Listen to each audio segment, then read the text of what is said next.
So, today, I'm gonna be a fucking nerd. Now, God bless him. Not that I believe in God. Don't know if he fucking believes in God. My mate upstairs dies. I unfortunately have to go and clean his flat up. But fortunately, get to meet his kids, his ex-missus, things like that. They employ me to clean his flat. So I go up there. He was a bit of a hoarder, he was a bit of an alcoholic. But we did have fun together, we did jam together, we did enjoy each other's company. But then he did annoy the fuck out of me as well, and I'd have to fucking bang on his door because he's smashing his music out at 3 o'clock in the morning.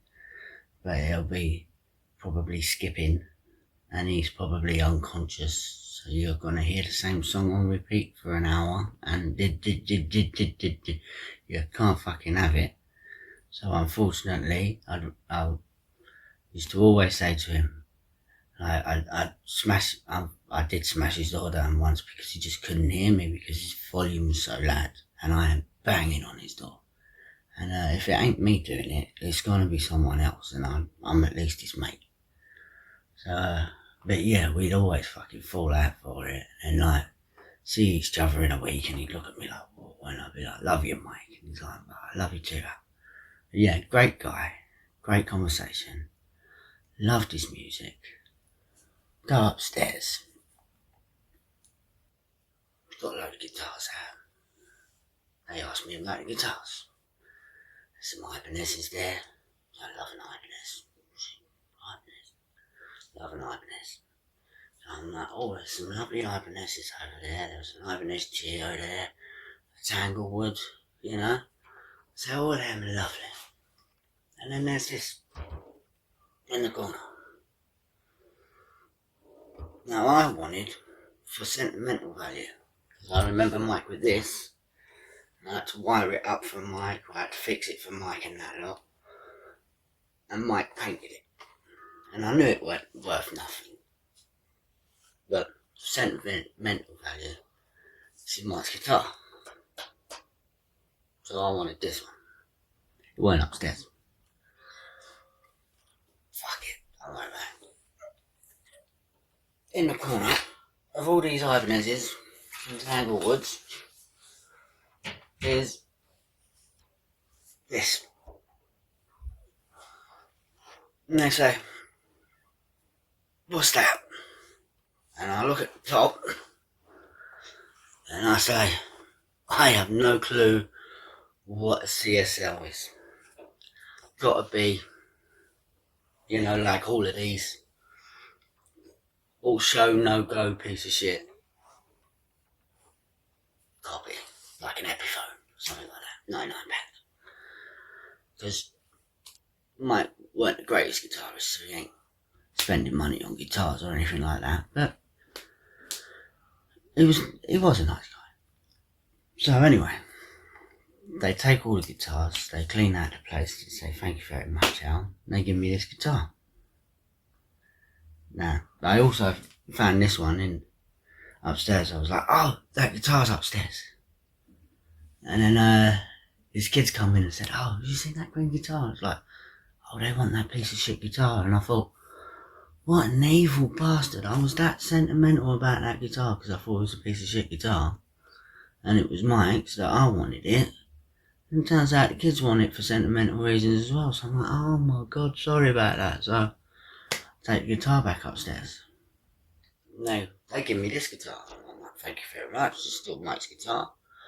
I don't actually remember Mike ever playing it. And it didn't work. But I thought, I'm not a Les Paul guy. I'll never buy a Les Paul. They're grossly overpriced and everything. And I'm a player. I don't want to play something for half an hour and polish it for an hour. But it'll look beautiful on the wall. And it's Mike. So I'm like, I'll have that one. Thank you very much. Now, I look up the make. It's not a CSI. It's a CSL. I'm looking. It turns out it's 1976, I think it is. You could correct me if I'm wrong. But it's pre-lawsuit era because it's got the Gibson headstock and the Gibson motif in the middle. And bolt on neck, made in Japan, in the same factory as Ibanez. I find out this after. The reason I find out this after is I can't put this guitar down. I play an Ibanez all the time, got Telecaster, got everything. I can't put this bloody guitar down. It plays so gorgeous. I don't even like Les Pauls. I think that is an old man's coffee table, you know? But I was 43 last week, so maybe I'm an old man now. And wow, I love this guitar. And you couldn't swap me for a vintage Les Paul because it wasn't Mike's. This one's Mike's. And I couldn't get rid of this now because it's Mike's. It just so happened it plays bloody beautiful. So I slapped his picture up there. And then on the back we got a little USB stick. There's got Mike's music on it. My music on it, Mike's art, because Mike was an artist, some pictures from Mike, you know. So this is the Mike tribute guitar, and I've fallen in love with it. So now I'm going to pretend like I can play in front of the camera, because like everyone else, as soon as you plug in, the mojo goes. I get nervous as fuck, and I can't play. But we're going to have a go. But everyone's asleep because it's like 7 o'clock in the morning. So I'm going to be as quiet as I possibly can. But from all of the videos I've seen on YouTube at the moment, the closest I've got is that old guy that he does cover tunes. But wow, he does a Sex Pistol cover tune on a CSL. And it's not the same one as mine. It's not the Tobacco Burst, and I've seen others with other logos, not CSL, but they're all made in that Fujigen Ibanez company. It's got the headstock, so I know it's pre-lawsuit, and lucky enough, a load of French stickers on the back. Don't mind the Pink Panther. And funny enough, my first guitar, probably the reason why I don't like Les Pauls, but I'd love to have this one back. My Uncle Bones made, homemade, out of a coffee table and a banister. It was terrible, cut my fingers to shreds, never played right, but I was a kid and I was learning. But that Pink Panther sticker there says 1981.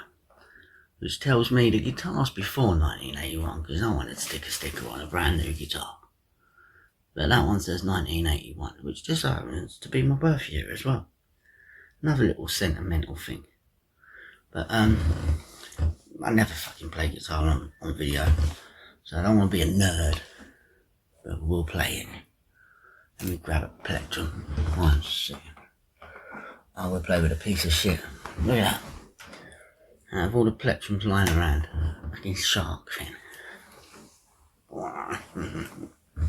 Here we go. Tell you what we'll do. I'm just gonna have a little jam.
guitar, innit?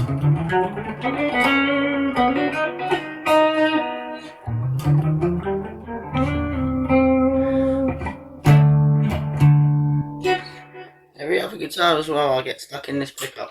I don't really like that pickup, it's a bit tinny. But that warm, that's lovely.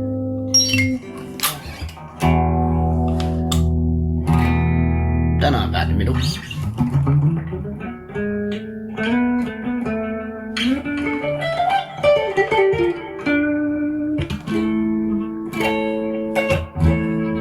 But yeah, that's my... Oh, the company apparently...